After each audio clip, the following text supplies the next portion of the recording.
Hello বন্ধুরা, আজকে এক মা এসছেন, যাচ্ছি ওনার কাছে জিনিস দিতে। ব্যাগের ভিতরে আছে মায়ের আশীর্বাদ, যতটা পারবো তোমাদের সাথে শেয়ার করব। সাথে থাকো। প্রচণ্ড গরম, গরমে অবস্থা খুব খারাপ। অমাবস্যায় টানা কাজ করার পর এই গরমে তাও 2 দিন পর টাইম দিয়েছি, এই বেরোচ্ছি। চলো সাথে থাকো। এই আমাদের প্রিন্স। বেরিয়ে পড়লাম বাড়ি থেকে এক মায়ের সাথে দেখা করতে। সত্যি কথা বলছি, শুধু রক্তের সম্পর্ক হলেই যে মা মেয়ে হয় এটা সম্পূর্ণ ভুল। আমার এই মাকে দেখলে তোমরা বুঝতে পারবে।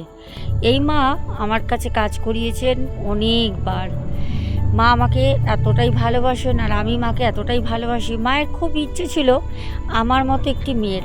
মা আমাকে বলেন যে মারে, তোর মতো একটা মেয়ে আমি সব সময় আমার ইষ্ট দেবতার কাছে চেয়েছিলাম, কিন্তু সত্যি তোকে আমি পেয়েছি। তুই আমার সত্যি সত্যি সেই মেয়ে।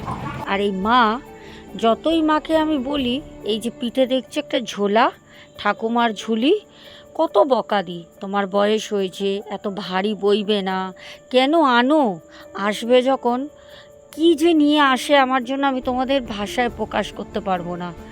মা বলে, কেন, মেয়ের সাথে দেখা করতে আসি তো নিয়ে আসবো না?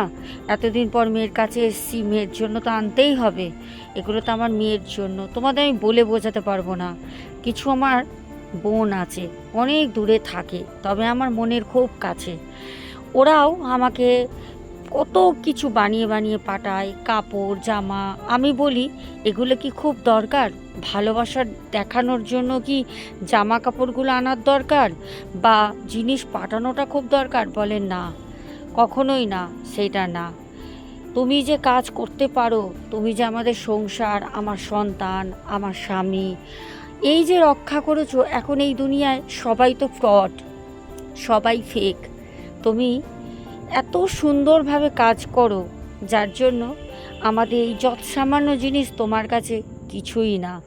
আমরা তো এর বেশি দিতে পারবো না। তোমার মধ্যে যেই ক্ষমতা আছে সেটা ঈশ্বর প্রদত্ত। তো এখনের মতো রাখছি। শুভরাত্রি। দেখা হবে আবারও আগামীকাল নতুন ভিডিও। টাটা।